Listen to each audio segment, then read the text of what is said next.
خدا سبحان کا ہزار شکر کہ اس مقام پر آپ بامعرفت مومنین کے نورانی چہروں کی زیارت کا شرف حاصل ہوا۔ خدا سبحان آپ سب کو اپنی حفظ و پناہ میں رکھے۔ علماء بزرگان تشریف فرمائے، بالخصوص استاد بزرگوار جناب آقا زاہد حسین زہدی حفظہ اللہ اور قبلہ مولانا سید زیغم نقوی صاحب، خدا سبحان سب کو طول عمر سے تو سلامتی کے ساتھ عطا فرمائے۔ شب میلاد نور، شب نزول قرآن ناطق معصومین علیہ الصلاۃ والسلام کی بارگاہ میں اور اب تمام مومنین کی خدمت میں ہدیہ تبریک عرض کرتا ہوں۔ مجھ جیسا ایک ناچیز طالب علم امیر المومنین کی بارگاہ میں کچھ عرض کرے، ایک مشکل مرحلہ اساتید کی موجودگی میں، بہرحال جہاں سے کل اپنی گفتگو کو روکا تھا وہیں سے اپنی گفتگو کو آگے بڑھانے کی کوشش کریں گے۔ شب میلاد نور خود مقام تعجب ہے کہ جناب فاطمہ بنت اسد سلام اللہ علیہا 13 رجب کو گھر کو چھوڑ کے، یہ وہ موقع کہ خاتون جسے نگہداشت کی ضرورت ہے، توجہ اور دیگر افراد کی مدد کی ضرورت پڑتی ہے، لیکن تمام اہل خانہ کو چھوڑ کے جناب فاطمہ بنت اسد گھر سے چلیں اس کیفیت میں اور بیت الشرف خانہ کعبہ کی طرف بڑھ رہی۔ اور عجیب یہ کہ آ کر خانہ کعبہ کے دروازہ کے پاس نہیں رکی بلکہ دیوار کی طرف بڑھ رہی ہیں۔ یہ خود عجیب ہے۔ اس کا مطلب یہ کہ آپ کا آنا اتفاقی نہیں ہے، کسی نے بلایا ہے اور اس کے بلانے کا تشریف لائی۔ خود جناب ابو طالب عمران علیہ آلاف و طیب و ثنا خانہ کعبہ کے کلید وردار ہیں، ان سے کہہ دیتی کہ میں نے خانہ کعبہ کے اندر جانا ہے اور آپ میرے ساتھ چلیں، دروازہ کھولیں اور اندر، لیکن نہ، خدا کی مشیت یہ ہے کہ آج دیوار سے در بنے۔ اگر جناب فاطمہ بنت اسد سلام اللہ علیہا دروازے سے جاتی تو بعد میں بنو امیہ اور بنو عباس کے سلاطین ولادت کے وقت اپنی بیویوں کو خانہ کعبہ کی طرف روانہ کر دیتے کہ چلیں، اور یہ شرف امیر المومنین کے ساتھ خاص نہ رہتا۔ اس لیے حق تعالیٰ نے یہ اہتمام کیا اور عجیب انداز ہے، دیوار کے پاس آ کر رکی ہیں اور جیسی دیوار پھٹی ہے بجائے پیچھے ہٹنے کے آگے بڑھی۔ مجھے اس کیفیت کو جب مجسم کرنا چاہوں آج کے ان بچوں کے لیے، جوانوں کے لیے، جیسے آج کل مثلاً بعض عمارتوں میں آپ داخل ہوتے ہیں تو ایک وہ سینسر والے دروازے ہوتے ہیں کہ قریب جائیں تو خود بخود کھل جاتے ہیں، ایسے کعبے کی دیوار جیسے کلی پھول بنتی ہے، ایک مرتبہ دیوار پھٹی، فاطمہ بنت اسد پیچھے ہٹنے کے بجائے اندر داخل ہو گئیں، پھر دیوار کعبہ بند ہو گئی ہے۔ اور پھر آپ دیکھیں خود یہاں پر بڑے شجاع اور بہادر افراد تشریف فرمائے، اگر اچانک کوئی دیوار، وہ افراد جو دیوار کے ساتھ ٹیک لگا کے بیٹھے ہوئے ہیں، فرض کیجئے کہ اچانک سے تلوار پھٹے تو ان کا ری ایکشن کیا ہوگا، ان کا عکس العمل کیا ہوگا؟ اور بڑے سے بڑا شجاع، بڑے سے بڑا بہادر پیچھے ہٹ جائے گا، گھبرا جائے گا، لیکن دیوار پھٹی اور پیچھے ہٹنے کے بجائے آگے چلے جانا، یہ دلیل ہے کہ فاطمہ اسد کی بیٹی ہیں، اسد کی ماں ہیں، آپ کو بلایا گیا، تشریف لے کر گئیں۔ 13 رجب کو 3 دن 3 راتیں بی بی کی جو گفتگو ہے، جسے جناب شیخ صدوق نے اور جناب ابو جعفر یعقوب کلینی نے اور علامہ مجلسی نے اور باقی علماء نے اہل تسنن میں سے، اہل تشیع میں سے نقل کیا، جاتے ہوئے جو کلمات ہیں جو آپ نے ارشاد فرمایا وہ میں کل آپ کی خدمت میں عرض کروں گا، جو دوسری مسجد بقیت اللہ میں اس 7 بجے آج آپ کی خدمت میں پہنچنے میں تاخیر ہوگی راستوں کی بندش کے سبب سے، اس کا راز، اور پھر وہاں سے جب بی بی باہر تشریف لائیں اور جو آپ کا نورانی کلام ہے اس کی جانب میں کل ہی آپ کی خدمت میں اشارہ کروں گا، لیکن رک کر جو آج کی پہلی بات آپ کی خدمت میں عرض کروں، یہ شرف خاص ہے امیر المومنین علی ابن ابی طالب علیہ آلاف و تحیید و ثنا کے ساتھ کہ علماء اہل تشیع کے علاوہ جتنے بھی اکابرین اہل تسنن ہیں، برجستہ ترین شخصیات، جہاں تک کہ امام حاکم نیشاپوری جن کی وفات 405 ہجری میں ہوئی، وہ عظیم الشان شخصیت کے جنہوں نے صحیح بخاری اور صحیح مسلم کا تتمہ اور تکملہ پیش کیا ہے مستدرک علی صحیحین کے نام سے، یعنی وہی وہ 7 میزان اور معیارات جن کی بنیاد پر امام اسماعیل بخاری، امام مسلم بن حجاج نے صحیح مسلم تالیف کیے، صحیح بخاری تالیف کیے، انہی تمام معیارات پر وہ احادیث جو پوری اترتی تھی۔ لیکن ان 2 افراد نے کسی بھی وجہ سے اگر انہیں نظر انداز کیا ہے، ان تمام احادیث کو جمع کیا ہے امام حاکم نیشاپوری، جن کی وفات 405 ہجری میں ہوئی، اور انہوں نے یہ کلمات تحریر کیے اپنی مستدرک علی صحیحین کے صفحہ نمبر 3 جلد میں، صفحہ نمبر 133 پر۔ اس کے علاوہ وہ شخصیت کے بر صغیر پاک و ہند میں مکتب اہل تسنن کی جنہوں نے بنیاد رکھی، شاہ ولی اللہ محدث دہلوی، خاندان ولی اللہ کے سربراہ یہ شاہ ولی اللہ محدث دہلوی، جن کی وفات 1162 ہجری میں ہوئی، انہوں نے اپنی معروف و مشہور کتاب ازالۃ الخفا میں یہ جملے تحریر کی کہ وَقَدْ تَوَاتَرَتِ الْأَخْبَارِ، یعنی تمام روایات اور احادیث اور جتنی بھی ہم تک پہنچی ہیں باتیں سب کا اجماع ہے حد تواتر تک۔ تواتر کسے کہتے ہیں؟ حدیث متواتر کسے کہا جاتا ہے؟ خبر متواتر کسے کہا جاتا ہے؟ جسے 10 راوی جو ثقہ ہوں، عادل ہوں، ہر اعتبار سے، ہر میزان سے، ہر زاویے سے، اگر وہ 10 افراد کم سے کم تعداد جو 10 افراد نقل کریں اور پھر پورا ہم تک اس سلسلے میں کہیں پر رکاوٹ نہ ہو، جب تعنعن کیا جائے، جب خود سے وہاں تک پہنچا جائے، یہ تمام کے تمام سلسلے کسی ایک مقام پر ٹوٹے نہیں۔ اگر وہ سلسلہ ٹوٹ جائے کسی ایک میں، مثلا 9 سلسلے کامل ہیں اور ایک سلسلے میں ایک راوی یا عادل نہیں ہے یا ثقہ نہیں ہے، معتبر نہیں ہے، یا کہیں پر کہ ایک راوی کا بیچ میں سے سلسلہ ٹوٹتا ہے، یہ روایت متواتر نہیں کہلائے گی، یہ خبر متواتر نہیں کہلائے گی۔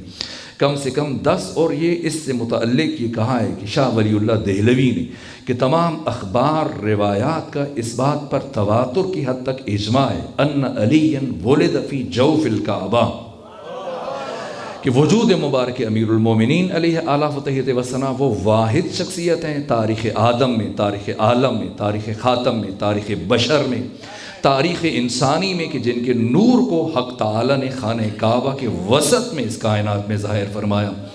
یہاں تک کہ ڈاکٹر عباس محمود عقاد، انہوں نے اپنی معروف کتاب العبقریۃ الاسلامیہ، اس میں بڑی بڑی برجستہ ترین شخصیات سب نے لکھا، اور آج تک کسی نے سوائے ابن حزم الظاہری کی اور ابن تیمیہ جس کی وفات 728 ہجری میں ہوئی، ان 2 افراد کے انہوں نے تذبذب و تشکیک کا مظاہرہ کیا، آج تک کسی ایک اہل سنت عالم نے، کسی دانشور نے، کسی محدث نے، کسی مورخ نے اس پر اختلاف نہیں کیا۔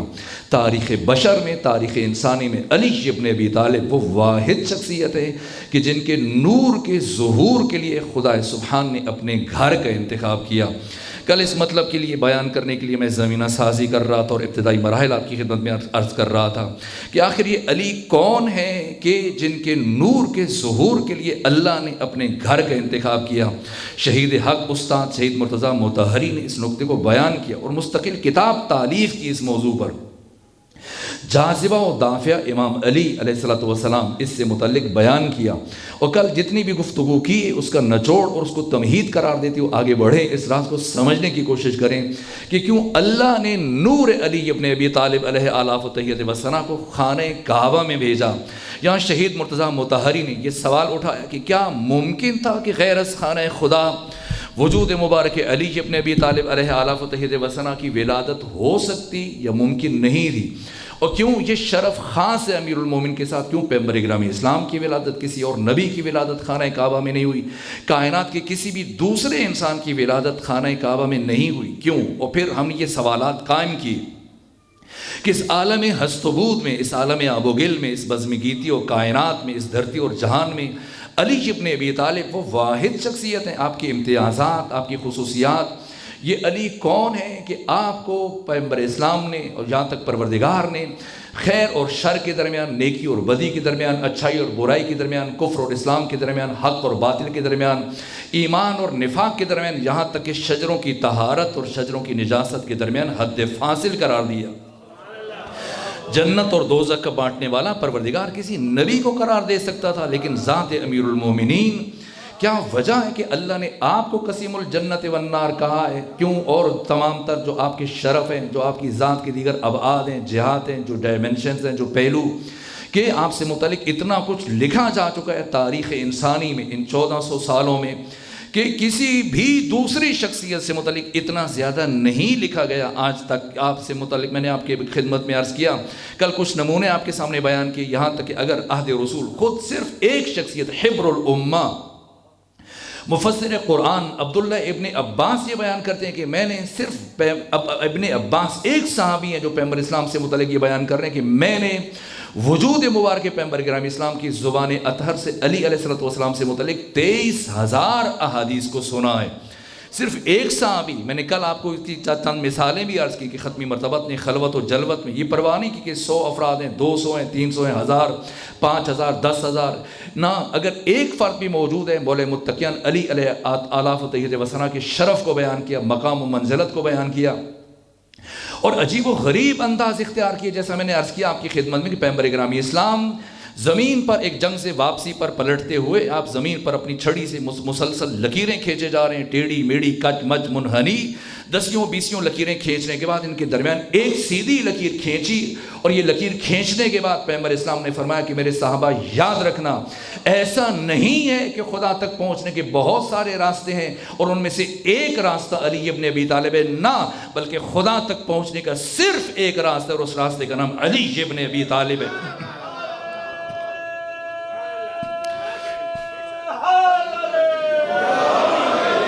یہ سوال کہ آخر یہ علی کون ہے کہ جو سبیل، جو خدا تک پہنچنے کے لیے وہ ایک واحد راستہ، یہ علی کی جن سے متعلق ختمی مرتبہ اپنی زندگی کا کوئی ایک دن نہیں چھوڑا جس دن علی کے مقام کو، علی کے شرف کو، علی کی عزت کو، علی کی فضیلت کو بیان نہیں کیا.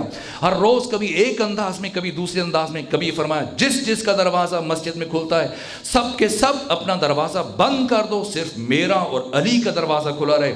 اسے مستدرک علی صحیحین میں امام حاکم نے شبوری نے لکھا، اسے ترمذی میں لکھا گیا، اسے سنن نسائی میں امام نسائی متوفہ 303 ہجری انہوں نے بیان کیا. اکابر اہل تسنن نے، بڑے بڑے محدثین نے بیان کیا. بالآخر علی کون ہے کہ مسلسل 3 دن خانہ کعبہ کے اندر رہے اور 16 رجب کو جب خانہ کعبہ سے باہر تشریف لا رہے تھے پیغمبر گرامی اسلام حالت انتظار میں، اور جیسے ہی فاطمہ بنت اسد پیغمبر گرامی اسلام سے قریب آئیں سلام کیا اور پیغمبر گرامی اسلام نے آگے بڑھ کر اس طرح سے استقبال کیا گویا قرآن کو رحل نبوت کے اوپر اتر رہا ہے. اور پیغمبر نے آگے بڑھ کر مولا متقیان کی پیشانی کا بوسہ لیا اور اس کے بعد مولا متقیان نے آنکھیں کھولی اور اس کے بعد پیغمبر گرامی اسلام نے اپنا لعاب دہن، یہ علی کی طہارت کا اعلان ہے، ابھی غسل نہیں دیا گیا، ابھی نہلایا نہیں گیا، اور پیغمبر گرامی اسلام اپنی زبان اطہر علی علیہ السلام کے دہن میں لے کے جا رہے ہیں. یہ علی کی طہارت ہے اور تمام افراد، کسی کو مستثنا قرار نہیں دیا گیا. پیغمبر نے فرمایا کہ جس کا دروازہ مسجد میں کھلتا ہے سب اپنے دروازے بند کر دو، صرف میرا اور علی کا. یہاں تک کہ عباس بن عبد المطلب پیغمبر گرامی اسلام کے چچا ہیں، انہوں نے بھی اعتراض کیا کہ صرف علی کا دروازہ کیوں کھلا رہے، اور باقی اور بہت برجستہ ترین افراد آگے بڑھ کر پیغمبر اسلام کی خدمت میں گزارشات کی. کسی نے کہا کہ خوخہ کھلا رہے، میرے گھر کا روشن دان کھلا رہے. کسی نے کہا ایک چھوٹا سا سوراخ ہو کہ میں دیکھتا رہوں، آپ اگر نماز کے لیے کھڑے ہوں تاکہ میں بھی پہنچ جاؤں، شامل ہو جاؤں. لیکن ختمی مرتبت نے ایک سوراخ تک چھوڑنے کی اجازت نہیں دی، ایک کوئی کسی طرح سے کوئی کھڑکی چھوڑنے کی اجازت نہیں دی، روشن دان چھوڑنے کے لیے. اور جب سب نے اعتراض کرنا شروع کیا اور بالخصوص آپ کے چچا عباس بن عبد المطلب نے جب اعتراض کیا تو پیغمبر گرامی اسلام نے فرمایا کہ اگر میں نے علی کا دروازہ کھلا رکھا ہے تو اپنی وجہ سے نہیں، حکم خدا تھا. تمہارے دروازے بند کیے اپنی وجہ سے نہیں، حکم خدا تھا. بالآخر یہ علی کون ہے کہ ان کی طہارت کا اس انداز سے اعلان کیا جا رہا ہے. ہر روز پیغمبر گرامی اسلام کبھی فرماتے میں علم کا شہر ہوں، علی اس کا دروازہ ہے. کبھی فرماتے میں حکمت کا گھر ہوں، علی اس کا در ہے. کبھی فرماتے ہیں حب علی یاکل الذنوب کما تاکل النار الحطب، علی کی محبت اس طرح سے گناہوں کو کھا جاتی ہے جس طرح سے آگ لکڑیوں کو کھا جاتی ہے. اور کبھی کیا انداز اختیار کیا، علی کی ولایت کا اعلان صرف غدیر میں نہیں ہوا، ساری زندگی ختمی مرتبت قدم قدم پر ہر روز ہر مرحلے میں علی علیہ السلام کی ولایت کا، آپ کی عظمت و فضیلت و شرف و مقام کا اظہار کرتے ہیں. اور کیا عجیب انداز اختیار کہ ایک دن مسجد نبوی میں تشریف فرما ہے، ہزاروں صحابہ کرام بیٹھے اور سب کی موجودگی میں برابر ایک جملہ کہے جا رہے ہیں، کنت نبیا والآدم بین الماء والطین، کنت نبیا والآدم بین الماء والطین. میں اس وقت بھی نبی تھا جب آدم پانی اور مٹی کے درمیان تھے. اور صحابہ حیران پریشان سرگردان کہ آخر کیا وجہ کہ ختمی مرتبہ برابر ایک بات کہے جا رہے ہیں. یہاں تک کہ مولا متقیان علی ابن ابی طالب علیہ الصلوۃ والسلام مسجد میں داخل ہوئے، جیسے ہی پیغمبر اسلام کی آواز آپ کے کانوں سے ٹکرائی، وہی کھڑے کھڑے بیان کیا، یا رسول اللہ وکنت ولیا والآدم بین الماء والطین۔ یہ علی کے شرف کے اظہار کا ایک طریقہ ہے، یہ کیا علی کی عزت کا راز کیا ہے؟ یہاں تک کہ علامہ جلال الدین سیوطی متوفی 911 ہجری صاحب تفسیر در المنصور یہ روایت تحریر کی ہے، کہا کہ پیغمبر گرامی اسلام کا دعا مانگنے کا خاص طریقہ تھا، اسلوب تھا، انداز تھا۔ جب بھی کوئی حاجت مند مصیبت میں گرفتار پریشان حال ختمی مرتبت کی بارگاہ میں حاضر ہو کر آپ سے التماس کرتا کہ اللہ کے رسول میرے حق میں دعا فرمائیے، تو پیغمبر اسلام کا طریقہ یہ تھا کہ اپنے ہاتھ دعا کے لیے اٹھاتے اور ان لفظوں سے دعا کرتے، اللہم ارحم علی فلان بحق علی، اے خدا تجھے علی ابن ابی طالب کی عزت کا واسطہ تو اس شخص کی پریشانی کو دور فرما۔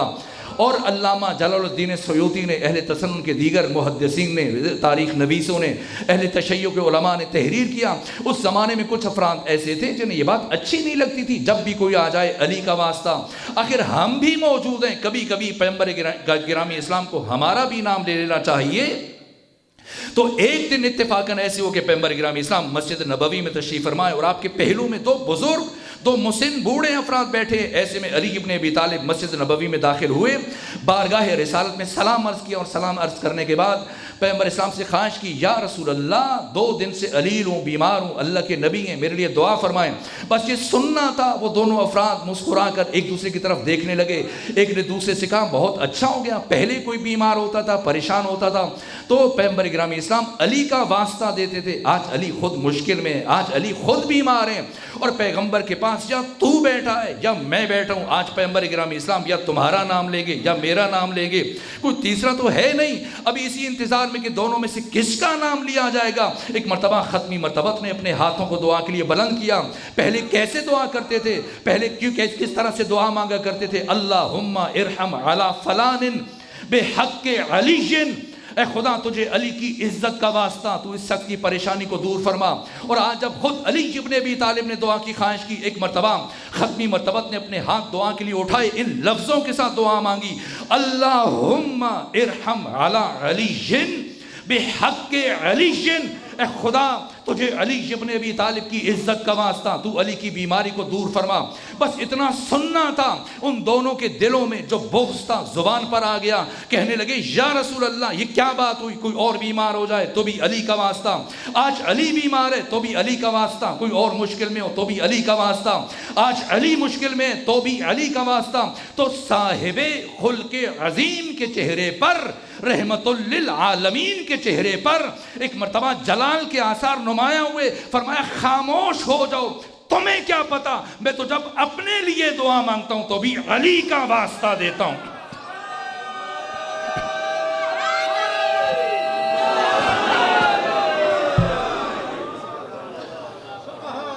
میں تو جب اپنے لیے دعا مانگتا ہوں تو بھی علی کا واسطہ دیتا ہوں۔ ہر روز کبھی ایک انداز اختیار کیا، کبھی دوسرا انداز اختیار کیا، اور جب انسان اس زاویہ دید سے ختمی مرتبہ کی حیات طیبہ، آپ کی سیرت و سنت کا مطالعہ کرتا ہے تو اسے یوں لگنے لگ جاتا ہے کہ پیغمبر گرامی اسلام آئے ہی علی ابن ابی طالب علیہ السلام کی ولایت و عظمت و فضیلت کا اعلان کرنے کے لیے، کوئی موقع نہیں جانے دیا قدم قدم پر۔ ان فضائل کا راز کیا ہے اگر انہیں بیان کیا جائے، یہ جتنے بھی فضائل ہیں، بالخصوص جن کی پہلوؤں کی طرف میں نے اشارہ کیا، یہاں تک کہ آپ شروع کیجئے کہاں سے، عہد رسول کے بعد خود ابو قحافہ یہ پہلے خلیفہ ہے، پھر دوسرے خلیفہ، کیا کیا مولا متقیان سے متعلق کس کس مرحلے پر میں نے کل معتبر ترین کتب جو منابع اہل تسنن ہے ان کے حوالوں کے ساتھ آپ کی خدمت میں عرض کیا، یہاں تک کہ برجستہ ترین شخصیات، ان میں سے ایک مولانا شبلی نعمانی جن کا تعلق بر صغیر پاک و ہند سے ہے، جن کی وفات 1914 ہجری میں ہوئی، 1914 عیسوی میں ہوئی۔ یہ مولانا شبلی نعمانی یہ کہتے ہیں، اپنی جب یہ الفاروق تحریر کر رہے تھے تو اس ضمن میں انہوں نے بات تحریر کی، کہا کہ مجھے حیرت ہوتی ہے کہ علامہ جلال الدین سیوطی جیسے عظیم الشان محدث، مفسر، مورخ سے گننے میں کیسی غلطی ہوئی کہ انہوں نے یہ تحریر کیا ہے کہ خلیفہ ثانی نے اپنی زندگی میں 70 مرتبہ کہا کہ لولا علی لہلک فلان۔ جب میں نے گنا اور ان موارد کو شمار کیا تو ان روایات کو جب میں نے جمع کیا، موارد کو جمع کیا، ان کی تعداد 114 تھی۔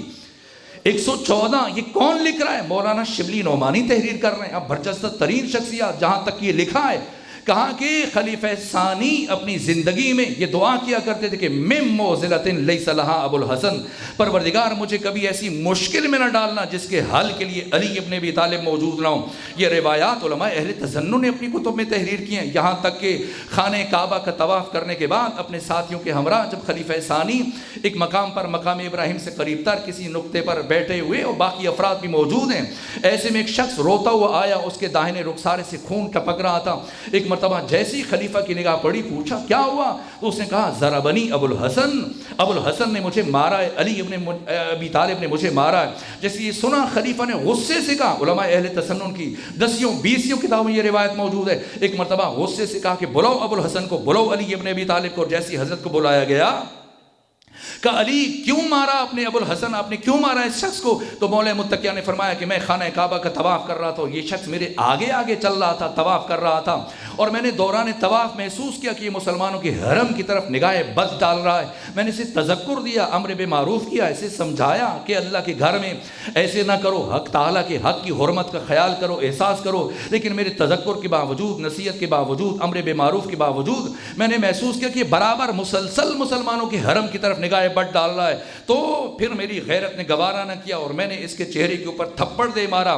یہ اہل تسنن کے محدثین نے، مورخین نے، سیرت نگاروں نے لکھا، جیسے ہی مولا متقیان کا یہ جملہ سنا، وقت کے حکمران، وقت کے خلیفہ نے یہ جملہ کہا کہ رآک عین اللہ ولطمک ید اللہ، اللہ کی آنکھ نے تجھے دیکھا، اللہ کے ہاتھ نے تجھے مار دیا۔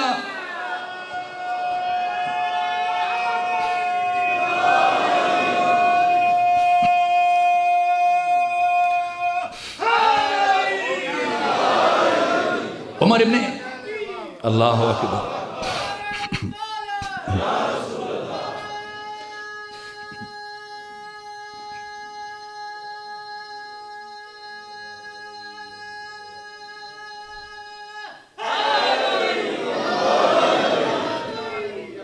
خدا سبحان آپ سب کو اپنی حفظ و پناہ میں رکھے۔ ظاہر موسم کی برہمی ہے، اگرچہ کہ ابھی حدت ہے کافی، اگر ممکن ہو سکے تو کچھ اس میں کمی ہو جائے کہ بولنے میں بھی دقت پیش آ رہی ہو، میں شرمندہ ہوں کہ سفر درپیش ہے۔ میں جلدی اپنی گزارشات اور ان سوالوں کا جواب کہ آخر یہ علی کون ہے، علی کی عزت کا راز کیا ہے، علی کے شرف کا راز کیا ہے، علی کے مقام کا راز کیا ہے، اور اگر میں برجستہ ترین یہ اس لیے عرض کر رہا ہوں کہ ایسے دشمنوں کی زبان سے یہ جملے جاری ہو رہے ہیں۔ علماء تشیع نے جو فضائل بیان کیے، علامہ حلی نے صرف ایک کتاب اس میں سے 2000 دلائل حضرت کی عظمت و فضیلت کے بیان کیے، باقی بحر زخار و معارف کہ جو بیان کیے گئے مولا متقیان سے متعلق، میں کل اس کے تسلسل میں عرض کروں گا ان چیزوں کو۔ علماء امامیہ کی جو روایات ہیں اور جو احادیث ان کے ذریعے سے پہنچی ہیں اور حضرت کی شخصیت کے جو ابعاد اور پہلو ہیں، آیت نور کے ضمن میں کل آپ کی خدمت میں عرض کروں گا، لیکن آج گفتگو کو آگے بڑھاتے ہوئے صرف یہ چند پہلو علماء اہل تسنن، میں نے کل برجستہ ترین شخصیات کی بات کی ہے، یہاں تک کہ 1400 سالوں میں جو بڑی شخصیتیں، وزنی شخصیتیں دنیا تفسیر میں، دنیا حدیث میں، فقہ میں، باقی علوم میں، جو اپنی مثال آپ سمجھے جاتے ہیں، سیاہ ستہ کے مؤلفین، ان کے جو کلمات مولا متقیان کے لیے اپنی کتب میں جو انہوں نے بیان کیے، یہاں تک امام نسائی مولا متقیان کی محبت میں شہید راہ ولایت ہیں، عشق علی میں شہید ہوئے ہیں۔ ان 6 کتابوں میں سے ایک کے لکھاری سنن نسائی کے لکھنے والے امام نسائی، اور پھر آپ تاریخ عالم میں دیکھیے وہ برجستہ ترین شخصیات ابن سکیت دنیا ادب میں اپنی بڑی شخصیت مانے جاتے ہیں، متوکل کے دربار میں ان کے اس کے بچوں کو پڑھاتے تھے، تدریس کرتے تھے، اور ابن سکیت جنہوں نے اپنے عقیدہ چھپا رکھا تھا، یہ عظیم الشان معلم، یہ ادیب، شاعر، ایک مرتبہ جب امتحان لیا متوکل عباسی کے بچوں کا، یہ 232 ہجری میں اس کی حکومت شروع ہوئی ہے، 247 تک تقریباً 15.5 سال حکومت کی، اور یزید کے بعد دشمنی اہل بیت میں بدترین فرد متوکل عباسی جو 41 برس کی عمر میں پھر اپنے بیٹے منتصر کے ہاتھ سے مارا گیا، تو اس نے ایک مرتبہ جب اس کے بچوں کو پڑھایا، ابن سکیت نے پورا سال اور سال پڑھانے کے بعد جب امتحان لیا، سال گزرنے کے بعد تو انہوں نے نمایاں کامیابی حاصل کی، تو جوش میں آ کر چونکہ مولا متقیان کی نسبت یہ خاص بغض رکھتا تھا ابن سکیت، کہنے لگا ابن متوکل بغض رکھتا تھا، کہا ابن سکیت بتائیے آپ کی نگاہ میں میرے یہ 2 بیٹے افضل ہیں یا علی کے بیٹے حسن حسین افضل ہیں؟ یہ سننا تھا کہ ایک مرتبہ اگرچہ اندازہ تھا ابن سکیت کو کہ کتنا ظالم اور کتنا جنایت کار ہے، اس کے باوجود تمام اپنے انجام کو نظر انداز کرتے ہوئے ابن سکیت نے بھرے دربار میں تمام خواص کی موجودگی میں یہ جملہ کہا، اے متوکل تو علی کے بیٹے حسن و حسین کی بات کرتا ہے. میری نگاہ میں علی بجائے خود، علی کے فرزندان حسن و حسین بجائے خود، میں علی ابن ابی طالب کے ادنا غلام قمبر کو تمہارے ان دونوں بیٹوں سے اور خود تم سے 1000 گنا بہتر و افضل سمجھتا ہوں. آخر یہ علی کون ہے کہ جن کی محبت میں اس مطلب کو استاد حق شہید مرتضیٰ مطہری نے بیان کیا، مستقل کتاب لکھی ہے کہ تاریخ انسانی میں کسی ہستی کے اتنے زیادہ دوست نہیں ہیں، کسی شخصیت کے اتنے زیادہ دشمن نہیں ہیں.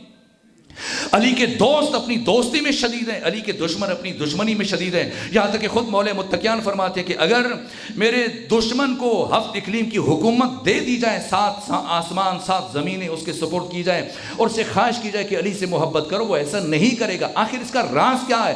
اور حضرت فرماتے ہیں کہ اگر میرے محب کو، میرے چاہنے والے کو، میرے عاشق کو، میرے شیعہ کو اگر میں خود اس کی گردن پر اس طرح سے تلوار رکھ دوں، اس سے مطالبہ کروں کہ میں مجھ سے اظہار برات کرو ورنہ قتل کر دیے جاؤ گے، تو اپنی جان قربان کر دے گا لیکن مجھ سے اظہار برات نہیں کرے گا. اصلاح محدود محبت کا راز کیا ہے؟ دوسری جانب اس دشمنی کا راز کیا ہے؟ یہ علی علیہ السلام کی خصوصیات، یہاں تک کہ سردار کیا کیا شخصیات ہیں، یہاں تک اس مقام پر اس مناسب ترین ماحول میں جبکہ آپ قالینوں کے اوپر تشریف فرمائیں اور میں ممبر پر بیٹھ کر بہت آرام، سکون، اطمینان سے مولا متقیان کی شخصیت کی چند پہلو آپ کی خدمت میں عرض کرنے کی کوشش کر رہا ہوں. لیکن جائیے چشم تخیل کو لے چلیں جہاں پر رشید حجری کیا مرحلہ ہے کہ عشق علی اور محبت علی میں دونوں ہاتھ کاٹ دیے گئے، دونوں پاؤں کاٹ دیے گئے اور اب دونوں ہاتھ اور دونوں پاؤں کو اس طرح سے باندھ دیا گیا آگے کپڑے سے، رسی سے کہ خون رس رہا ہے. اور یہ تدریجی موت، سخت ترین موت، آپ کے عزیز بیٹیاں، بیٹے، آپ کے گھر کی خواتین، اہل محلہ سے باقی افراد سمٹ کر آپ کے دائیں بائیں اکٹھے ہوئے، سب رو رہے ہیں، پیٹ رہے ہیں. یہ عشق علی ہے کہ ایک مرتبہ رشید حجری نے کہا کہ رونا پیٹنا چھوڑو، جلدی سے کچھ لکھنے کا سامان لے کر آؤ تاکہ میرے سینے میں علی ابن ابی طالب کی جو فضائل موجود ہیں، جو میں پیغمبر گرامی اسلام کی زبان سے مجھ تک پہنچے، میں تم تک بیان کر دوں اور تم انہیں محفوظ کر سکو. آخر یہ علی کون ہے کہ جن کی محبت میں میثم تمار جیسی شخصیت، سارے سردار کس انداز سے، میں نے عرض کیا ممبر پر بیٹھ کے علی کے فضائل بیان کرنا. اور آج کے دن میں چونکہ اس کا آخری شعر خاص مولا متقیان سے متعلق ہے، مرحوم اختر چنیوٹی نے کیا خوبصورت انداز میں بیان کیا کہ فراز دار سے میثم بیان دیتے ہیں، رہے گا ذکر علی ہم زبان دیتے ہیں. اور صفیں بناؤ محبو کہ دار سے میثم نماز عشق علی کی اذان دیتے ہیں. اور علی کی جائے ولادت کی جب بھی بات چلی، کہاں خدا نے ہم اپنا مکان دیتے ہیں.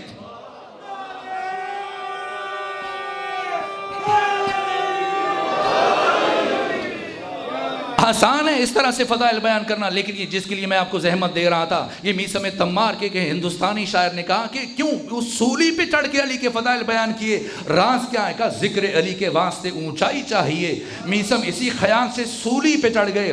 یہ میثم تمار ہے، یہ رشید حجری، ایسی برجستہ ترین شخصیات، خود امام نسائی ہیں، خود قاسم بن ہارون الرشید. ہارون الرشید کا اپنا بیٹا قاسم ہے، لیکن عشق علی میں، محبت علی میں حکومت کو چھوڑ کر، اپنے باپ کے آرام و آسائش کو چھوڑ کر کس طرح سے جلا وطنی میں رحلت کی. یہ شخصیت، اس کا راز بیان کیا استاد حق شہید مرتضیٰ مطہری نے کہ علی کون ہے کہ وہ ہستی کہ جسے پروردگار نے خیر اور شر کے درمیان، نیکی اور بدی کے درمیان، اچھائی اور برائی کے درمیان، کفر اور اسلام کے درمیان، ایمان اور نفاق کے درمیان، شجروں کی طہارت، شجروں کی نجاست کے درمیان حد فاصل قرار دیا ہے. یا اس کو سوال پر کا جواب دینے کے لیے استاد شہید مرتضیٰ مطہری نے کتاب لکھی. بس میں چند جملوں میں نچوڑ عرض کر کے آپ کی زحمتوں کو تمام کرنا چاہوں گا. کہا کہ ان میں سے باقی جتنے بھی پہلو ہیں علی کی شخصیت کے، کوئی ایک پہلو حضرت کی شخصیت کا کما حق تعارف نہیں بن سکتا. نہ علی کی شجاعت، نہ علی کا علم، نہ علی کا زہد، نہ علی کی باقی شخصیت کے جو ابعاد ہے، علی کا صبر، علی کا استقلال، علی کی معرفت، علی کی حکومت چلانا، علی کی سیاست، باقی جتنے بھی ڈائمنشنز ہیں، جتنے بھی پہلو ہیں، اگر کوئی انہیں پڑھے گا ڈور کا سرا اس کے ہاتھ میں نہیں آئے گا. علی تاریخ انسانی کی شجاع ترین شخصیت ہیں کہ اسلام کی 83 جنگیں ہیں جن میں مولا متقیان نے عہد رسول میں شرکت کی. آپ دیکھیے کہ ان جنگوں میں سے کون سی جنگ ہے جو وجود مبارک علی ابن ابی طالب علیہ اعلیٰ فتح ثنا کے بغیر فتح ہو گئی. حتیٰ کہ بدر جس سے متعلق جورج جرداق، یہ عیسائی مورخ ہیں، کہاں جنگ بدر اسلام کی پہلی جنگ ہے، جنگ بدر اسلام کی ابتدائی ترین جنگ ہے. اس جنگ میں اگر مسلمانوں کو شکست ہو جاتی، اسلام ہمیشہ کے لیے نابود ہو جاتا. اور کہا اس جنگ کی فتح کا واحد اور واحد سبب صرف اور صرف علی علیہ السلام کی شجاعت اور علی کی بہادری ہے۔ اس جنگ میں کل 70 کافر مارے گئے، 35 کو بنفس نفیس مولا متقیہ نے اپنے ہاتھ سے قتل کیا، باقی 35 میں خود مولا متقیہ کی شمولیت ہے۔ اور ان جو 35 مولا کے ہاتھ سے مرے یہ بڑے دشمن تھے، عتبہ، عتیبہ، شیبہ، ولید، حنظلہ۔ یہ خواص امیر شام کا نانا ہے، اس کے نانا کا بھائی ہے، اس کا ماموں ہے، خود اس کا بھائی حنظلہ، ولید، یہ سب کے سب مولا متقیان کے ہاتھ سے مرے ہیں۔ جنگ احد مشکل ترین جنگ، یہاں تک کہ شاہ ولی اللہ دہلوی کی اس خاندان کے چشم و چراغ شاہ عبدالحق محدث دہلوی نے لکھا ہے مدارج النبوہ میں کہ جنگ احد میں جب سب کے سب خالد بن ولید نے، اکرمہ بن ابی جہل نے، جب یہ سب بھاگ گئے کافر اور مسلمان مال غنیمت سمیٹنے مصروف ہوئے، اور ایسے میں اکرمہ بن ابی جہل اور خالد بن ولید نے پہاڑی کا چکر کاٹ کے دوبارہ سے حملہ کیا اور مسلمان کے جو مال غنیمت سمیٹنے میں مصروف تھے ان کو اچانک حملے کی تاب نہ لاتے ہوئے ان کے قدم اکھڑ گئے، بھاگ نکلے اور سب کے سب پیغمبر کرام اسلام کو چھوڑ کر چلے گئے۔ قرآن مجید بیان کر رہا ہے استسعدون ولا تلون علی احد والرسول یدعوکم فی اخراکم، کہ تم پہاڑ کے اوپر چڑھے چلے جاتے اور رسول پیچھے پیچھے تمہیں آوازیں دے رہے تھے مگر تم رسول کی آواز پر لبیک نہیں کہہ رہے تھے۔ ایسے مرحلے میں خود مولانا شبلی نعمانی نے اشارہ کیا کہ جب سب پیغمبر کو چھوڑ کر چلے گئے میدان جنگ میں یا نبی نظر آ رہے تھے یا علی نظر آ رہے تھے، اور تنہا علی نے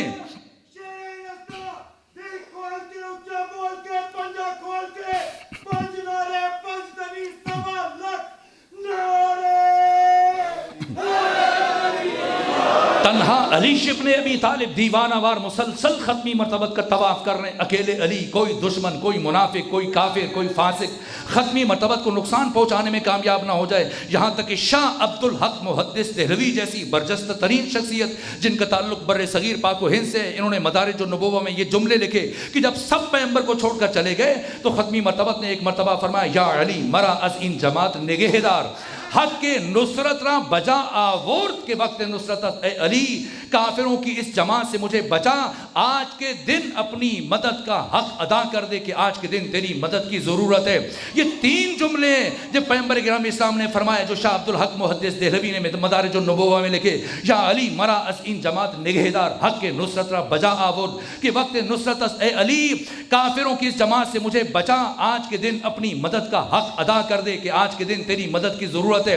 اگر ان تین جملوں کو سمیٹا جائے اور خلاصہ کیا جائے تو جنگ احد میں پیغمبر اسلام نے یہی تو کہا نا کہ یا علی مدد، تو یہاں پر علی علیہ السلام مسلسل دیوانہ وار ختمی مرتبت کا طواف کر رہے ہیں کہ ایسے میں اچانک سے جبکہ مسلسل آگے بڑھ کر دشمنوں کے حملوں کو روک رہے ہیں، لوہے کی تلوار ہے کہاں تک ٹکراتی، ایک مرحلے میں علی کی تلوار ٹوٹ گئی، کوئی اور ہوتا ہمت جواب دے جاتی، حوصلے پست ہو جاتے، خود کو دشمن کے حوالے کر دیتا، لیکن یہ علی ہیں جن سے متعلق اقبال کہتے ہیں کہ کافر ہو تو شمشیر پہ کرتا ہے بھروسہ، مومن ہو تو بے تیغ بھی لڑتا ہے سپاہی۔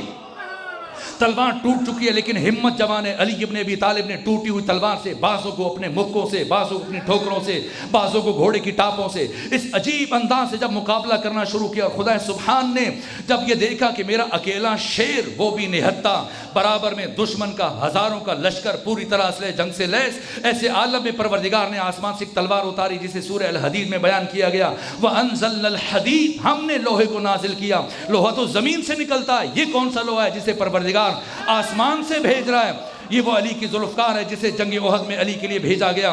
جیسی ذوالفقار آئی ہمت بڑھی، حوصلے بڑھے، ولولہ بڑھا، علی علیہ آلاف و تحیید و ثنا نے ذوالفقار کے آتے ہی ایسے تابڑ توڑ، ہمت شکن، حوصلہ شکن حملے شروع کیے کہ ہزاروں دشمن دوبارہ سے میدان جنگ سے بھاگ نکلے۔ یہ پہلی جنگ اور واحد جنگ ہے جس میں علی ابن ابی طالب نے دشمن کا تعاقب کرنا شروع کیا، اور آگے بڑھ بڑھ کر جب حملے کر رہے تھے ایسے میں آسمان کے ملائک، آسمان کے فرشتے، آسمان کے قدسی جو آسمان کی کھڑکیاں کھول کر علی ابن ابی طالب کی شجاعت کے مناظر ملاحظہ کر رہے تھے، بارگاہ حق سے اجازت طلب کی، اور جب اجازت ملی اب جبریل آگے آگے، باقی فرشتے پیچھے پیچھے۔ اب یہ فرشتے زمین پر نہیں آئے تھے کہ آسمان اور زمین کی درمیانی فضاؤں میں یہ ترانے گونج اٹھے، یا علی لا فتح الا علی ولا سیف الا ذوالفقار، اے علی آسمان کے فرشتے بھی یہ مان گئے کہ اس کائنات میں اگر کوئی تلوار ہے تو صرف ذوالفقار ہے، اور اگر کوئی شجاع ہے تو صرف علی ہے۔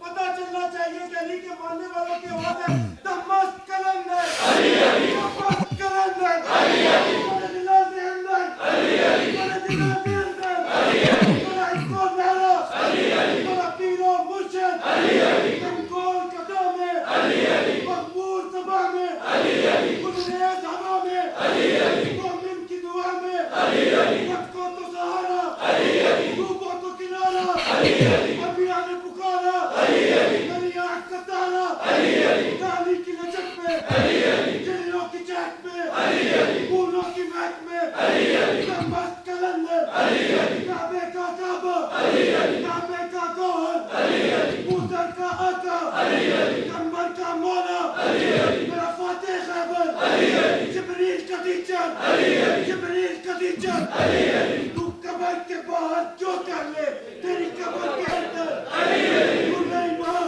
یسماں شیر یتا دل کھول کے اونچا بول کے پنجہ کھول کے پانچ نعرے پانچ دلی سوا لاکھ نعرے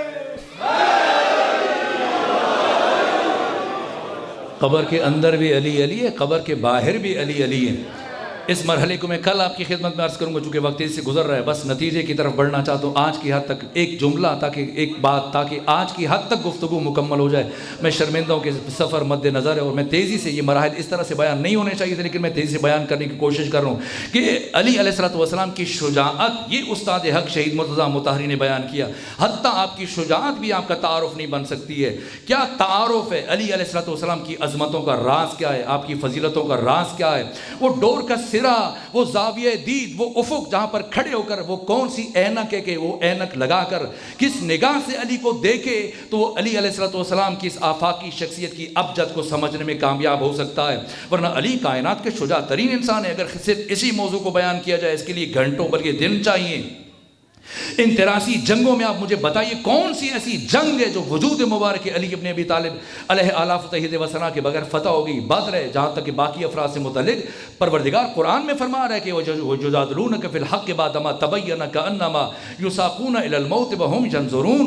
اس طرح سے امر حق کے ظاہر کے ہو جانے کے باوجود اس طرح سے جھگڑتے ہوئے چل رہے تھے کہ گویا انہیں زبردستی موت کی طرف دھکیلا جا رہا ہے۔ جنگ بدر کے فاتح علی ہیں، جنگ احد کے فاتح علی ہیں۔ باقی جنگوں کو چھوڑ دیجیے، وقت نہیں رہا، میں ایک اشارہ کر دوں۔ حتیٰ غزوہ احزاب، جنگ احزاب، جنگ خندق، اس سے متعلق خود قرآن مجید فرماتا ہے کہ جاؤکم من فوقکم ومن اسفل منکم وزاغت الابصار وبلغت القلوب الحناجر وتظنون باللہ ظنونا، کہ جب کفر کے لشکروں نے دائیں طرف سے بائیں طرف سے اوپر سے نیچے سے چاروں طرف سے بڑھنا شروع کیا تو قرآن کہتا ہے کہ مسلمانوں تمہارا عالم یہ ہوا کہ تمہاری آنکھیں پتھرا گئیں اور تمہارے کلیجے اچھل اچھل کر تمہارے حلق تک آ گئے اور نہیں معلوم تم اپنے رب کے بارے میں کیا کیا بدگمانیاں کرنے لگ گئے۔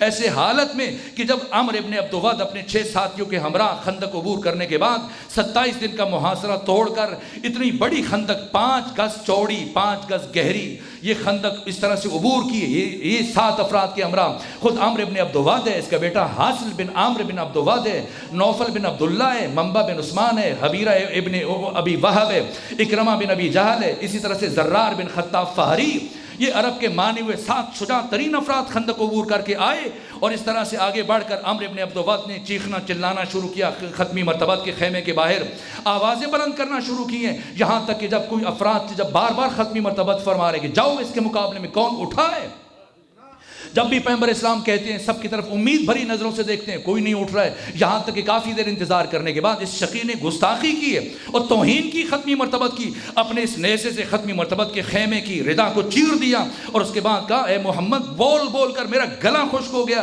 اگر کوئی اور آنے کے لیے تیار نہیں ہے تم خود آ جاؤ، میرے ساتھ مقابلہ کرو، میرے ہاتھ سے مار کے جنت میں چلے جاؤ یا مجھے جہنم میں بھیج دو۔ اتنی بڑی گستاخی کے بعد وجود مبارک کی ختمی مرتبت ایک مرتبہ فرمایا مل لحاظ القلب، یہ جملہ پیغمبر گرامی اسلام نے اپنی زندگی میں پہلی اور آخری مرتبہ غزوہ احزاب کے موقع پر اپنی زبان سے جاری فرمایا، کون ہے جو اس کتے کا منہ بند کرے؟ بعض افراد سمجھتے ہیں شاید پیغمبر اسلام نے غصے میں آ کر ایسا کہا ہے، نہ، ختمی مرتبت عقل کل، مجسم عقل، سراپا عقل ہے، ختمی مرتبت آپ کی زبان وحی الہی کے بغیر حرکت نہیں کرتی ہے۔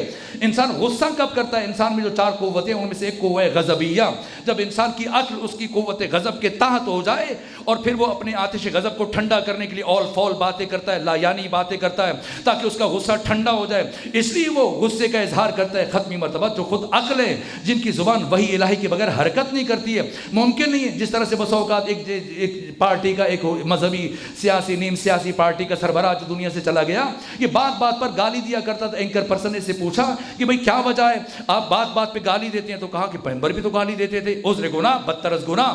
جب اس اینکر پرسن نے پوچھا کہ پیغمبر نے کب گالی دی؟ کہا جنگ احزاب میں نہیں کہا پیغمبر اسلام نے عمرو بن عبد ود کے لیے کہ من لہذا الکلب، اگر پیغمبر کسی کو کتا کہہ سکتے تو ہم کیوں نہیں کہہ سکتے؟ نہ، پیغمبر گالی نہیں دے رہے تھے، پیغمبر خود عقل ہیں، مجسم عقل ہیں، سراپا عقل ہیں۔ آپ کی زبان وحی الہی کے بغیر حرکت نہیں کرتی ہے، آپ پر ہمیشہ عقل کی حاکمیت ہے، آپ کے مملکت وجود پر حق تعالیٰ کی حاکمیت ہے۔ اب کبھی ممکن نہیں کہ مغلوب الغضب ہوں۔ اگر آپ سے متعلق یہ عقیدہ رکھا جائے وہ سب کچھ ہو سکتا ہے، مسلمان نہیں ہو سکتا۔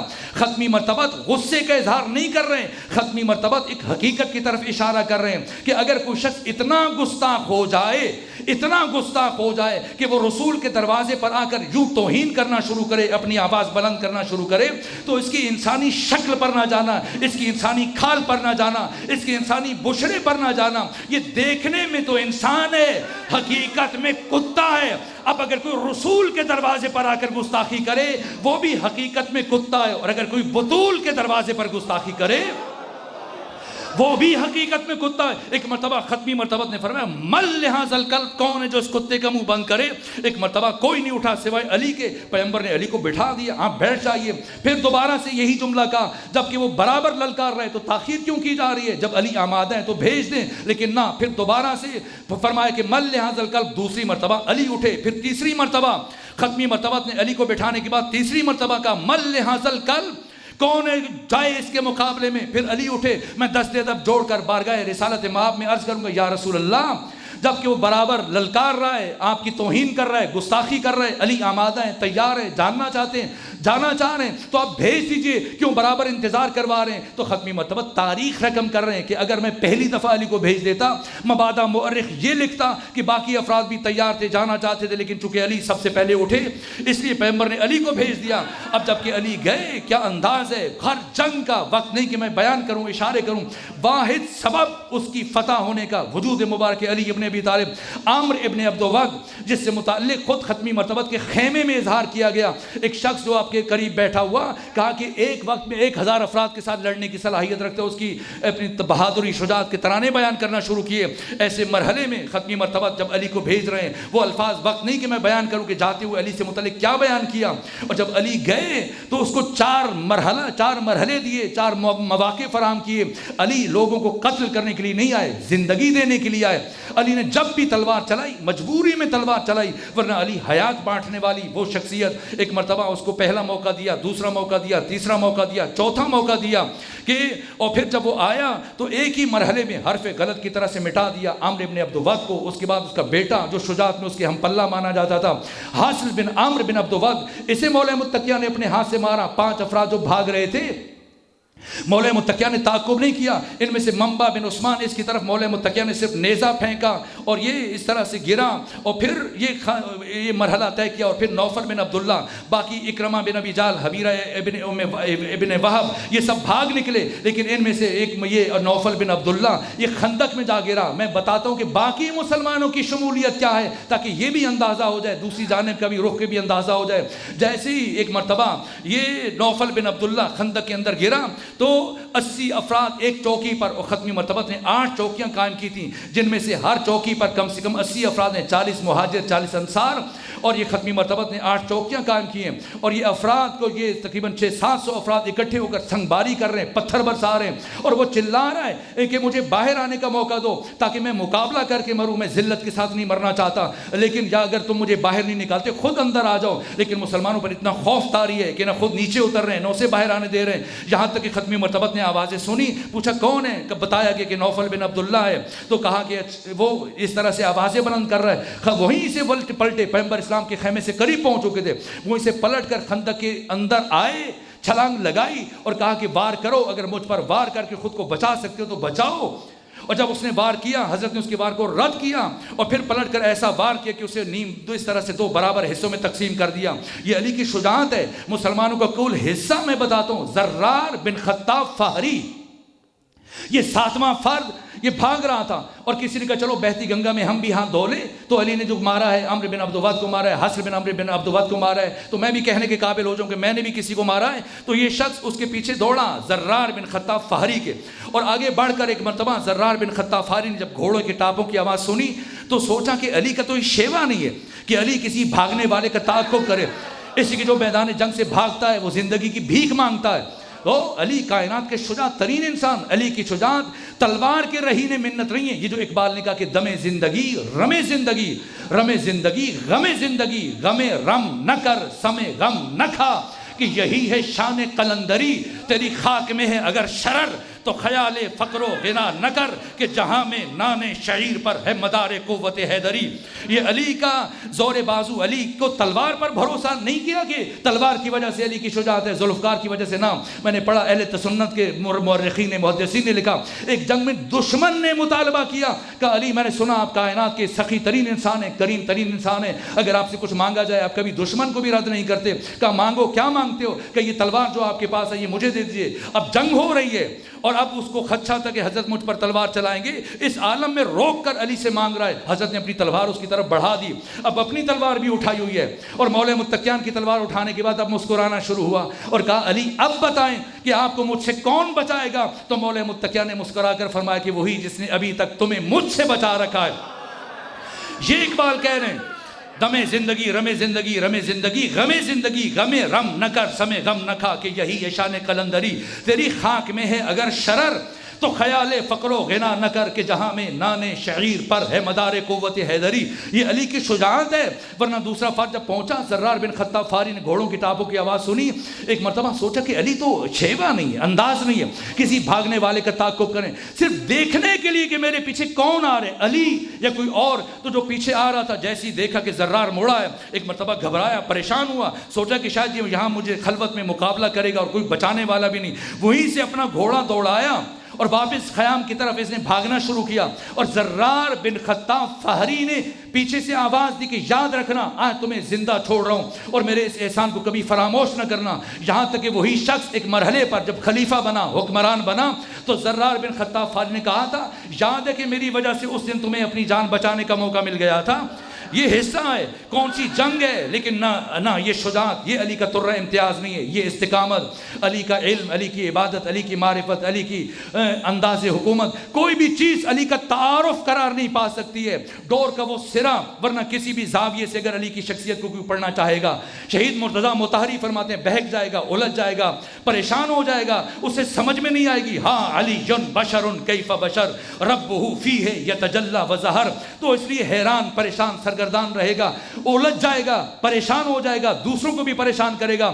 ڈور کا سرا علی کی ابدیت کا راز کیا ہے، علی کیوں سرمدی ہے، علی کیوں لازوال ہے، علی کیوں آفاقی ہے، علی کیوں یونیورسل ہے، علی کیوں ہمگیر ہے، کیوں اللہ نے علی کو قسیم الجنت والنار قرار دیا، کفر اور اسلام کے درمیان، خیر اور شر کے درمیان، نیکی اور بدی کے درمیان، اچھائی اور برائی کے درمیان، حق اور باطل کے درمیان، کیوں علی کو حد فاصل قرار دیا، کیوں علی کی ولایت میں دین کو منحصر قرار دیا ہے، کیوں میدان خم غدیر میں 1.5 لاکھ صحابہ کو چھوڑ کر صرف علی کی ولایت کا اعلان کیا جا رہا ہے، راز کیا ہے، رمز کیا ہے۔ اس کے لیے استاد حق شہید مرتضیٰ مطہری نے بیان کیا کہ اگر کوئی اس کے جواب کو سمجھنا چاہتا ہے تو علی کی زندگی کو پڑھے، کہ اللہ نے علی کو اپنے گھر میں بھیجا ہے، اللہ نے علی کو خانہ کعبہ میں بھیجا ہے، اللہ نے علی کے نور کے ظہور کے لیے اپنے گھر کا انتخاب کیا۔ یہاں شہید مرتضیٰ مطہری نے بیان کیا کہ کیا غیر از کعبہ کسی اور مقام پر وجود مبارک امیر المومنین علی ابن ابی طالب کی ولادت ہو سکتی تھی؟ فرمایا نہیں ہو سکتی تھی، یہاں تک کہ پیغمبر اسلام کی ولادت بھی کعبہ میں نہیں ہوئی ہے۔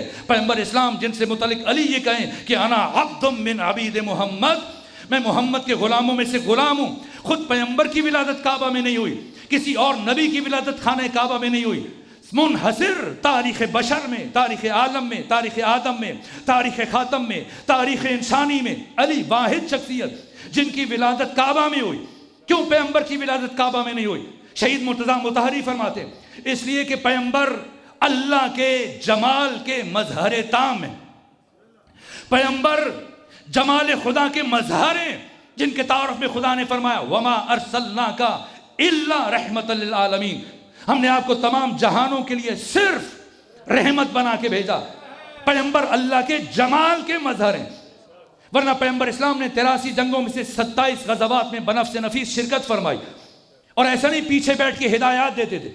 نہ ابن خلدون نے لکھا ہے اور امام شمس الدین ذہبی تاریخ الاسلام میں اور ابو الفدا ابن کثیر نے البدایہ والنہایہ میں سب نے تصریح کی. طبری نے لکھا پیغمبر اسلام ہر جنگ میں سب سے اول، سب سے پہلے، سب سے آگے دشمن کے مقابلے میں جاتے تھے. اور مولا متقیان نہج البلاغہ میں بیان فرماتے کہ جب گھمسان کا رن پڑتا تھا اور دشمن کی طرف سے تیروں، تلواروں، نیزوں کی بارش ہوتی تھی تو صحابہ کرام پیغمبر اسلام کے دامن میں پناہ لیتے تھے. پیغمبر اسلام اس کائنات کے شجاع ترین انسان، لیکن پوری زندگی میں 83 جنگوں میں سے 27 میں شرکت فرمائی. ان 27 غزوات میں کوئی کافر آپ کے ہاتھ سے قتل نہیں ہوا، حتیٰ زخمی نہیں ہوا. کیوں؟ کیا تلوار چلانا نہیں جانتے تھے؟ کائنات کی شجاع ترین شخصیت ہے، تلوار بھی ہاتھ میں. پھر کیوں کوئی کافر نہیں مارا گیا؟ کہا اس لیے کہ پیغمبر اسلام اللہ کے جمال کے مظہر ہیں اور علی ابن ابی طالب اللہ کے جلال کے مظہر ہیں. اور اس پوری کائنات میں سوائے اللہ کے گھر خانہ کعبہ کے کوئی بھی دوسرا مقام اللہ کے جلال کے ظہور کی تجلی کو تحمل کرنے کی صلاحیت نہیں رکھتا تھا. اس لیے علی کعبہ میں آئے، شہادت مسجد میں. کیا کسی دوسرے مقام پر حضرت کی شہادت ممکن تھی؟ شہید مطہری نے لکھا ممکن نہیں تھا. کیوں؟ کہ صرف اللہ کا گھر، خانہ خدا، مسجد اللہ کے جلال کی شہادت کے بارے گراں کو تحمل کرنے کی صلاحیت رکھتی تھی. آغاز اللہ کا گھر، انجام اللہ کا گھر. علی جب دنیا میں آئے پہلا کام سجدہ کیا. جب دنیا سے رخصت ہونے لگے آخری کام سجدہ کیا. علی کی ساری زندگی ان دو گھروں کے درمیان، ان دو سجدوں کے درمیان گزری. ان دو گھروں کے بیچ علی نے 63 سال گزارے. علی کی زندگی کا کمال وہ دید، وہ اینک جسے لگا کر انسان سیرت علوی کا مطالعہ کر سکتا ہے، پھر بھٹکے گا نہیں، پھر علی کے تمام تر فضائل کی راز اور رمز کو سمجھنے میں کامیاب ہو جائے گا. یہ شہید مرتضیٰ مطہری نے بیان کیا. کیا ہے کہ علی کے 63 سال آغاز سے انجام تک، ان 63 سالوں میں ان دو گھروں کے درمیان، ان دو سجدوں کے درمیان علی نے 63 سال زندگی گزاری. اور ان 63 سالوں کے کسی ایک لمحے کے کروڑویں حصے میں بھی علی نے کسی بشر کو اپنی جانب متوجہ نہیں ہونے دیا، ہمیشہ خدا کی طرف بلایا. یہ بہت وزنی بات ہے، یہ روح کلام ہے، یہ جان کلام ہے، یہ علی کے تمام تر فضائل کے راز و رمز ہے. اسی لیے علی نے اپنے تعارف میں فرمایا ما للہ آیت اکبر منی، انا آیت اللہ العظمی، انا آیت اللہ الکبریٰ. آخر کیا وجہ ہے؟ مریم قدیسہ ہیں، بطول ہیں، معصومہ ہیں، اللہ کے گھر میں رہتی ہیں، مسجد میں زندگی گزار رہی ہیں. سورہ مبارکہ آل عمران آیت نمبر 37 پروردگار فرما رہے وَكَفَّلَهَا زکریا، آپ کے خالو جناب زکریا نے مریم کی کفالت کی. اور پروردگار فرما رہے کلما دخل علیہا زکریا المحراب وجد عندہا رزقا.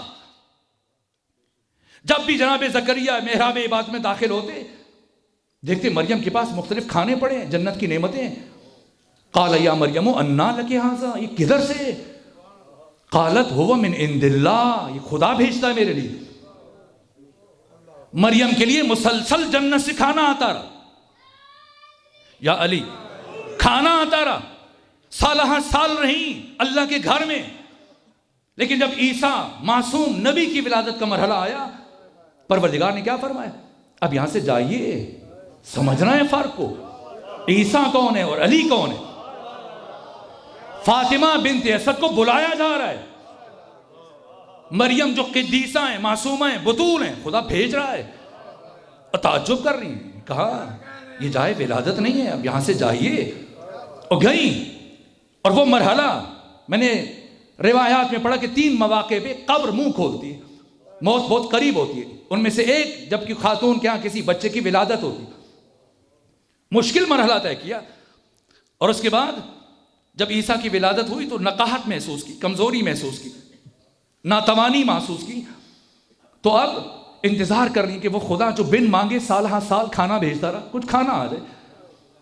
سورہ مبارکہ مریم آیت نمبر 25، جناب مریم خدا سے خواہش کر رہی ہیں، آج مانگنا پڑ رہا ہے، پہلے بن مانگے آتا رہا، اور جب مانگا تو سورہ مریم آیت 25 بَهُزِّي إِلَيْكِ بِجِزْءِ النَّخْلَةِ، مریم کھانا چاہیے، جاؤ وہ سامنے کھجور کا درخت ہے، جا کر اس کی ٹہنی کو ہلاؤ تو ساکت علیک رطبا جنیا، تازہ کھجوریں گریں گی، اٹھا کے کھا لینا۔ مریم نے سوال کیا، پروردگار اتنے سال تیرے گھر میں رہی، بن مانگے کھانا آتا رہا، آج جب کہ مجھے ضرورت ہے اور میں خود مانگ رہی ہوں، اور تو مجھ سے کہہ رہا ہے کہ چل کے ٹہنی ہلاؤں تو ساکت علیک رطبا جنیا، کھجوریں گریں گی، اٹھا کے کھا لینا۔ کیا فرمایا پروردگار نے؟ فرمایا مریم پہلے تمہارے دل میں صرف میری محبت تھی، آج تمہارے دل میں میرے غیر کی محبت آ چکی ہے۔ سمجھنا اس راز کو جو استاد حق شہید مرتضیٰ مطہری نے بیان کیا، بحر الانوار کی 38 نمبر جلد میں ملا باقر مجلسی نے یہ حدیث بیان کی، علماء اہل تسنن نے بیان کی۔ علی کون ہے؟ حب علی جن حب اللہ و ولایتہ ولایت اللہ، علی کی محبت خدا کی محبت ہے، علی کی ولایت خدا کی ولایت ہے۔ کیوں علی سے محبت، خدا سے محبت ہے؟ راز کیا ہے؟ اس کو شہید مرتضیٰ مطہری نے بیان کیا۔ 3 دن جناب فاطمہ بنت اسد خانہ کعبہ کے اندر قیام پذیر رہیں، 3 دن برابر کھانا آتا رہا۔ پہلے اپنے گھر میں ابو طالب اہتمام کرتے تھے، علی کے آنے پر جنت سے کھانا آ رہا ہے، بالکل برعکس ہے۔ راز کیا ہے؟ رمز کیا ہے؟ اس کو شہید مرتضیٰ مطہری نے بیان کیا۔ اگر کوئی جاننا چاہتا ہے کہ علی کون ہے، یہ پیغمبر نے فرمایا علی جن ممسوس فی ذات اللہ، علی سر سے لے کے پاؤں تک عشق خدا میں غرق ہے، معرفت خدا میں غرق ہے۔ تب سمجھ میں آئے گا کیوں اللہ نے ذات امیر المومنین کو میزان قرار دیا، مقیاس قرار دیا، معیار قرار دیا۔ ہر مرحلے میں سینے میں سکت نہیں اور سفر درپیش ہے۔ میں سمیٹنا چاہتا ہوں، بس 2 جملے عرض کروں، بات تمام ہو جائے۔ یہ علی کی زندگی کا تشخص ہے، یہ وہ دید، وہ اینک ہے جو لگا کر انسان علی کی سیرت کو پڑھے گا تو بھٹکے گا نہیں۔ یہ شہید مرتضیٰ مطہری نے بیان کیا۔ علی کون ہے؟ فرمایا انا آیت اللہ العظمیٰ، میں ہوں آیت اللہ العظمیٰ، انا آیت اللہ الکبریٰ، میں ہوں آیت اللہ الکبریٰ، ما للہ آیت اکبر منی، اللہ کی کوئی آیت مجھ سے بڑی وجود نہیں رکھتی۔ یہ جو ہم مجتہدین فقہاء کو آیت اللہ کہتے ہیں، یہ مجازن کہتے ہیں۔ جیسے محمد علی جناح، انہیں ہم قائد اعظم کہتے ہیں۔ اس کائنات میں قائد اعظم رسول اللہ ہے، آپ سے بڑا کوئی قائد نہیں۔ ہم جو محمد علی جناح کو قائد اعظم کہتے ہیں، نسبی اعتبار سے پاک و ہند میں جب باقی سیاست مداروں کی نسبت تقابل کرتے تو ان کی نسبت محمد علی جناح سب سے بڑے قائد ہیں۔ اسی طرح جب انسانوں کے درمیان ہم تقابل کرتے ہیں باقی لوگوں کے بیچ، دنیا کے دوسرے انسانوں میں سے ان علماء کو، فقہاء کو، مجتہدین کو، تو نسبی اعتبار سے ہم سب کی نسبت، انہیں ہم خدا کے قریب تر محسوس کرتے ہیں، انہیں دیکھ کر ہم خدا کی طرف متوجہ ہوتے ہیں، اس لیے ہم انہیں آیت اللہ کہتے ہیں، آیت اللہ العظمیٰ، نسبی اعتبار سے، اپنی نسبت سے۔ استاد شہید مرتضیٰ مطہری فرماتے ہیں علی الاطلاق اس کائنات میں اگر کوئی آیت اللہ ہے، آیت اللہ العظمیٰ، وہ خود علی فرما رہے ہیں۔ اور آیت کا معنی جیسے امام راغب اصفہانی نے مفردات راغب میں بیان کیا، آئینہ، یعنی میں ہوں آئینہ پروردگار۔ کیا کام کرتا ہے آئینہ؟ اگر میں آپ سے پوچھوں کیا آپ میں سے کسی نے آئینہ دیکھا، کیا فرمائیں گے؟ دیکھا ہے؟ نہیں دیکھا، نہیں دیکھا۔ مجھے بتائیے کیا آپ آئینہ دیکھنے کے لیے آئینے کے سامنے کھڑے ہوئے تھے؟ نہیں، خود کو دیکھنے کے لیے۔ آئینہ آپ کب دیکھتے ہیں؟ جس دن آئینے کی صفائی کرتے ہیں، جس دن آپ آئینہ خریدنے کے لیے جاتے ہیں، تب اٹھا کے اس کو ملاحظہ کرتے ہیں، تب آئینہ دیکھتے ہیں۔ آج آپ آئینہ دیکھنے کے لیے نہیں کھڑے ہوئے تھے، آئینے میں خود کو دیکھنے کے لیے کھڑے ہوئے۔ آئینہ کسے کہتے ہیں؟ جو اپنے اندر کسی اور کو دکھائے۔ یہ علی کا کمال ہے، علی فرما رہے ہیں انا آیت اللہ العظمی، میں ہوں آئینہ پروردگار، یعنی جب بھی علی کو دیکھو گے تمہیں خدا نظر آئے گا.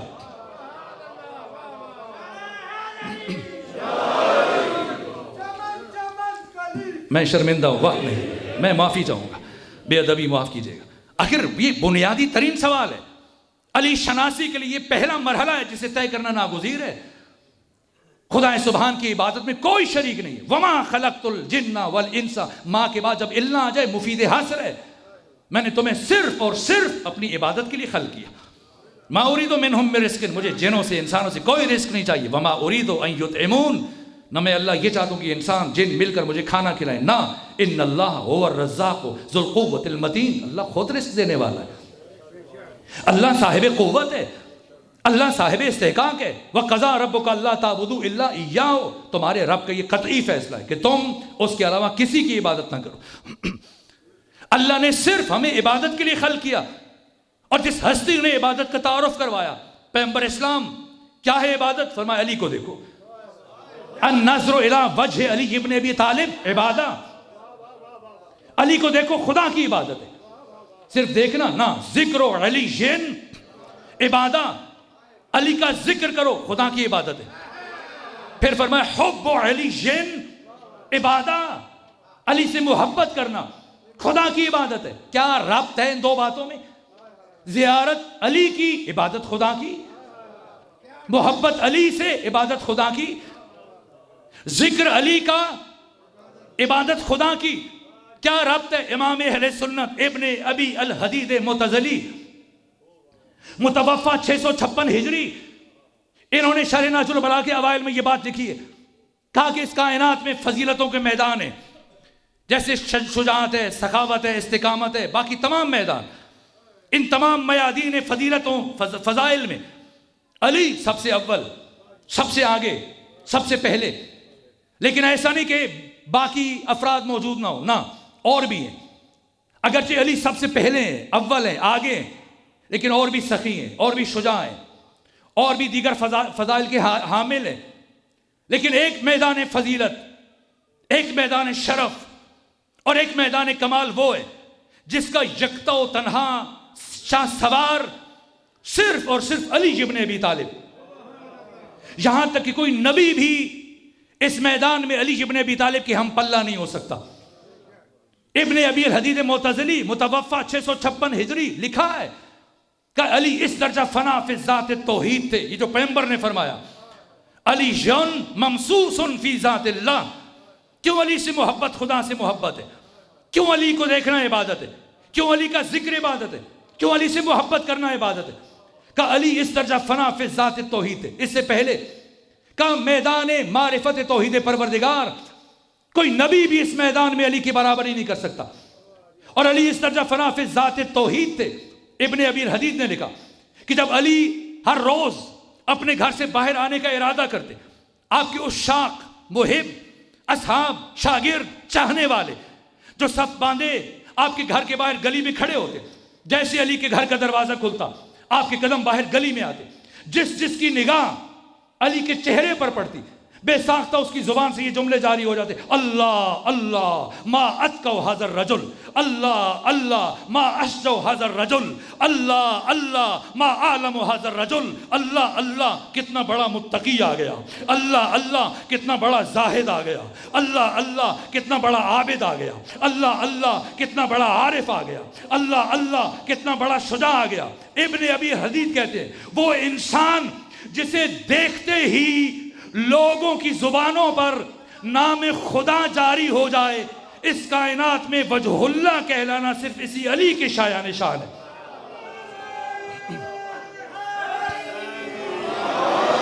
یہ علی کا ترہ امتیاز، بات ادھوری رہ جائے گی.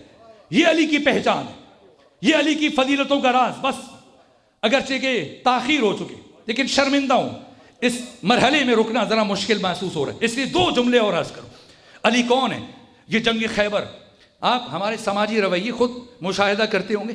بس کسی انسان کو مسجد بنانے کی توفیق ہو جائے، امام بارگاہ بنا لے، مدرسہ، یتیم خانہ، مجلس کروا لے، تو پھر جلی حروف میں نیچے اپنا نام درج کرواتا ہے، تختی لگواتا ہے. ظاہر ہے تختی کے بغیر تو خدا کو پتہ نہیں چل سکتا.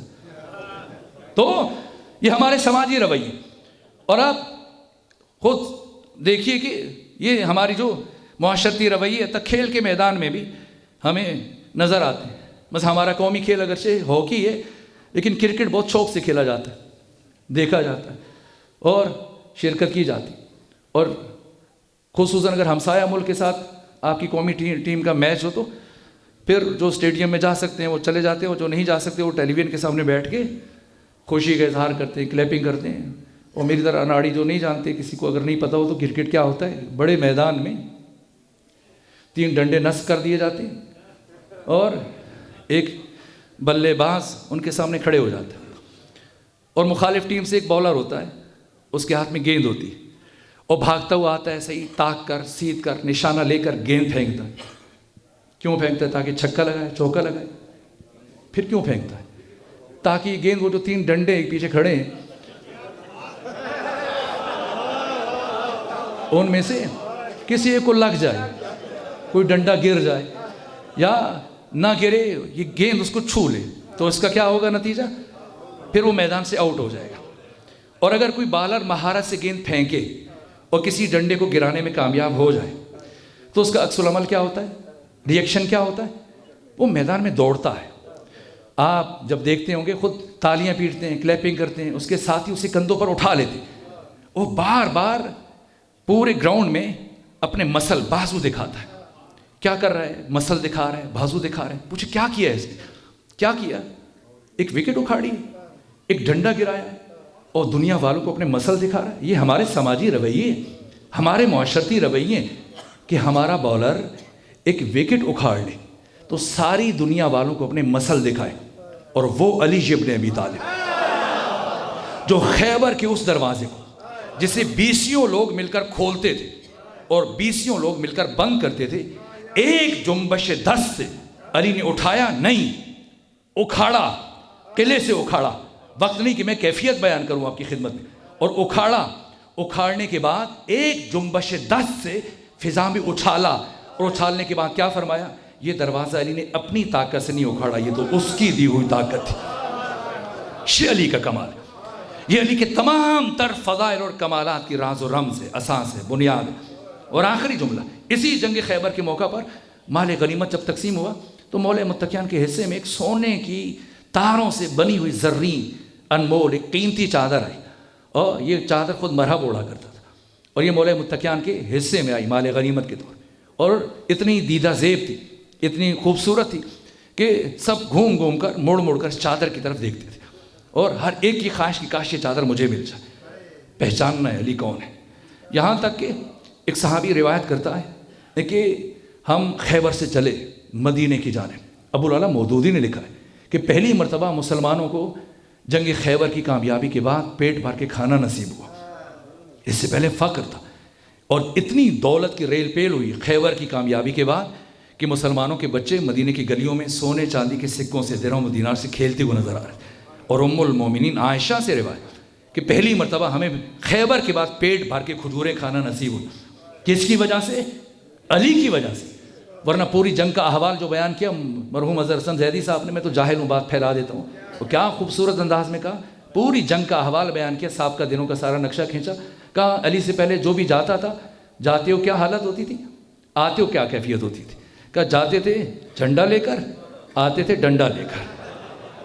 جنگ خیبر کا فاتح صرف اور صرف علی، اور یہ ساری کامیابی جو مسلمانوں کو ملی علی کی وجہ سے، اور آپ کے حصے میں سونے کی تاروں سے بنی ہوئی چادر آئی، اور حضرت چلے اب خیبر سے مدینے کی جانب 140 میل کا فاصلہ ہے، اور صحابی روایت کرتے ہیں کہ سارے سفر میں باقی صحابہ اپنے اپنے حصے کا مال غنیمت اٹھائے خوشی خوشی گھروں کی طرف چل رہے تھے کہ گھر پہنچیں، یہ سارے تحائف کی چیزیں، یہ مال غنیمت اپنے گھر والوں کو دیں، بچوں کو دیں۔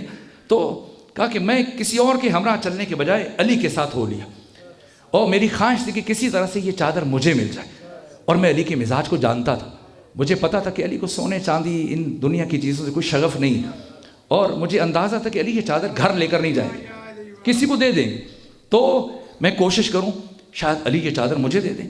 تو اس لیے سارے سفر میں ہر تھوڑا سفر طے ہونے کے بعد میں علی سے خواہش کرتا، اور میں بات چھیڑ دیتا، کتنی عمدہ چادر ہے، کتنی خوبصورت چادر ہے، کتنی دیدہ زیب ہے، کتنی قیمتی ہے، کیا عمدہ بناوٹ ہے، تاکہ علی متوجہ ہو، میری دلچسپی کو محسوس کر کے یہ چادر مجھے دے دے۔ لیکن جب بھی میں بات چھیڑتا علی کو دوسری بات کرتے اور مجھے ٹال دیتے اور مجھ سے اس بارے میں بات نہ کرتے، لیکن میں کچھ تھوڑا سفر طے کرنے کے بعد دوبارہ پھر وہی بات کرتا، یہاں تک کہ خیبر سے لے کر علی کون ہے مدینے تک۔ کیوں شیخ سعدی نے کہا اس علی آموز اخلاص عمل، علی کون ہے؟ کہا کہ خیبر سے مدینے تک سارے راستے، ہر تھوڑا سفر طے ہونے کے بعد میں علی سے خواہش کرتا کہ اس طرح سے چادر کی بات کرتا، لیکن میری بات کو سنی انسنی کر دیتے، اور پھر میری حیرت بڑھنا شروع ہوئی۔ میں جانتا تھا علی کا یہ مزاج نہیں، علی یہ چادر گھر نہیں لے کے جائے گی۔ میرا تجسس بڑھا، حصے کنجکاوی اتنے عروج پہ پہنچی، اور میں یہ سوچ رہا تھا کہ علی کیا کریں گے، تو یہ جاننے کے لیے جبکہ باقی تمام اصحاب خوشی خوشی اپنے گھروں کی طرف جا رہے تھے، میں گھر جانے کے بجائے سیدھا علی کے پیچھے چل رہا تھا۔ اگر علی نے اس سارے راستے میں یہ چادر مجھے نہیں دی تو کیا کریں گے، کہاں لے کے جائیں گے، کسے دیں گے؟ کہا یہاں تک کہ میری حیرت بڑھنے لگی۔ علی اپنے گھر جانے کے بجائے ایک اور گلی میں داخل ہوئے، اور جب علی اس گلی میں پہنچے ایک دروازے پہ رکے۔ یہ وہ جگہ تھی جہاں پچھلی جنگوں میں شہید ہو جانے والے صحابہ کرام کے یتیم بچوں کی کفالت ہوتی تھی، اور پیغمبر اسلام نے ایک صحابی کو مامور کر رکھا تھا ان بچوں کی کفالت کے لیے، ان یتیم بچوں کی پرورش کے لیے۔ کہ علی اس گھر کے دروازے پر روکے، دق الباب کیا، وہ چادر اس صحابی کے سپرد کی، کہ ان یتیموں کا بہت خیال رکھنا، ان کے لباس کا، پہناوے کا، کھانے پینے کا۔ اور پھر علی جنگ خیبر کا فاتح خالی ہاتھ اپنے گھر کی طرف چل پڑے، اور میری حیرت بڑھنا شروع ہوئی۔ اب میں اپنے گھر کی طرف جانے کا شوق میرا کم ہو گیا، اور میری ساری توجہ اس جانب تھی کہ علی جو جنگ خیبر کے فاتح ہیں خالی ہاتھ گھر جا رہے ہیں، گھر چل کے کیا بات کریں گے؟ شاید اپنی زوجہ کو بتائیں گے میں نے اس طرح سے در خیبر اکھاڑا، ایسے مرحب کو مارا، ایسے انتر کو مارا، کیا بات کریں گے؟ کہا یہ گفتگو سننے کے لیے میں مولا متقیان کے پیچھے چلتا رہا، یہاں تک کہ علی نے اپنے گھر پہنچ کر دق الباب کیا۔ نبی زادی نے دروازہ کھولا، علی کا استقبال کیا، علی نے سلام کیا۔ سلام و جواب کے تبادلے کے بعد اب میں حالت انتظار میں تھا، علی کیا کہیں گے؟ تو نبی زادی نے کہا امیر المومنین، مسلسل آوازیں سن رہی ہوں، شور سن رہی ہوں، کسے فتح ملی ہے، کون کامیاب ہوا، کون ناکام ہوا؟ یہ علی کی زندگی کا کمال، جسے استاد حق شہید مرتضیٰ مطہری نے پوری کتاب میں اس طرح سے بیان کیا۔ بس یہیں پر رک رہا ہوں۔ کیا کہا؟ جب نبی زادی نے پوچھا اے علی کسے کامیابی ملی، کون فاتح بنا، کون ناکام ہوا؟ کوئی اور ہوتا شاید اپنی تعریفوں کے پل باندھ دیتا، میں نے یہ کیا، میں نے ایسے مارا، میں نے اس طرح سے جنگ لڑی، میں نے اس طرح سے در خیبر اکھاڑا۔ لیکن علی نے صرف ایک جملہ کہا اللہ کا وعدہ پورا ہوا، آپ کے بابا سرخرو ہوئے۔ اس کے بعد علی نے جو سر سجدے میں رکھا، میں بہت دیر تک آواز سنتا رہا، علی پروردگار کا شکریہ ادا کر رہے تھے۔ خدا سبحان ہمیں ایسی زندگی گزارنے کی توفیق عطا فرمائے جب ہمارا وقت آخرت قریب آئے اور ہم سب کو چہرہ امیر المومنین کی زیارت کا شرف حاصل ہو، تو اس وقت ہمارے آقا، ہمارے مولا ہم سے راضی ہوں، ہم سے ناراض نہ ہوں۔ بے ادبی میں شرمندہ ہوں۔ مولا علی فرماتے ہیں علم ایک نقطہ تھا جاہلوں نے پھیلا دیا، میں بات سمیٹ نہ سکا اور بات طولانی ہوتی چلی۔